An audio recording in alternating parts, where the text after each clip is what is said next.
Suamiku ngajak berhubungannya di kamar mandi. Apakah diperbolehkan? Apakah harus dituruti atau ditolak, Teteh?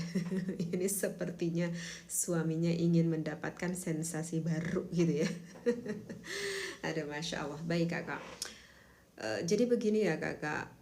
Di dalam salah satu riwayat bahwa Siti Aisyah radhiyallahu anha itu pernah melakukan mandi besar. Tapi ini dari mandinya dulu ya kakak.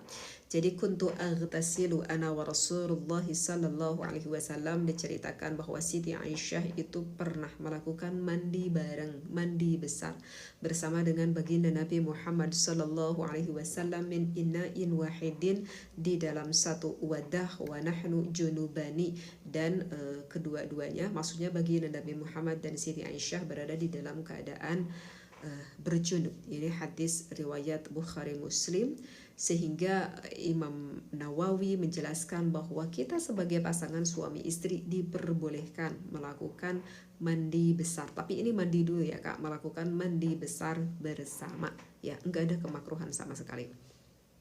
Nah misalkan setelah itu kemudian sang suaminya berpikir, kita lanjut lagi yuk. Tapi sekarang kita di kamar mandi melakukannya. Misalkan ya seperti itu. Nah gimana itu teteh hukumnya?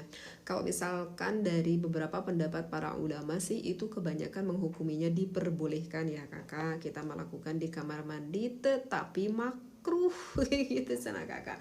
Tetapi makruh, kenapa makruh? Banyak sekali alasan kemakruhannya. Di antaranya kenapa dimakruhkan, karena kan kalau kamar mandi itu kan tempat kumpulnya setan gitu. Kata siapa teteh tempat kumpulnya setan? Coba kita dengarkan ya salah satu sabda yang disampaikan oleh baginda Nabi Muhammad sallallahu alaihi wasallam, inna hadhil husyusha muhtadaratun. Kalau kamar mandi itu adalah akan didatangi oleh setan. Kata Rasulullah, fa idza dakhala ahadukum, jadi kalau misalkan kita masuk ke dalam kamar mandi, maka falyaqul, maka kita harus mengucapkan Allahumma inni a'udzubika minal khubuthi wal khaba'is.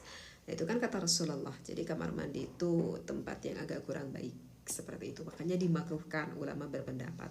Kemudian kan kalau kita melakukan jima kan itu merupakan salah satu bagian dari ibadah, sehingga tempatnya kurang layak, jadi kurang beradab, kurang kurang beretika. Jadi kalau misalkan mau mengucapkan doa pun berarti itu harus diucapkannya di dalam hati ya kan. Kemudian ya, kalau teteh mah bukan itu sih, kalau teteh mah nanti membayangkannya seperti ini, takutnya nanti anak-anak teh dengar gitu teteh mah. Alah, cek anak-anak teh, alah itu ada suara apa ya di kamar mandi, kok ada seperti suara yang mencurigakan. Nah teteh mah khawatirnya seperti itu.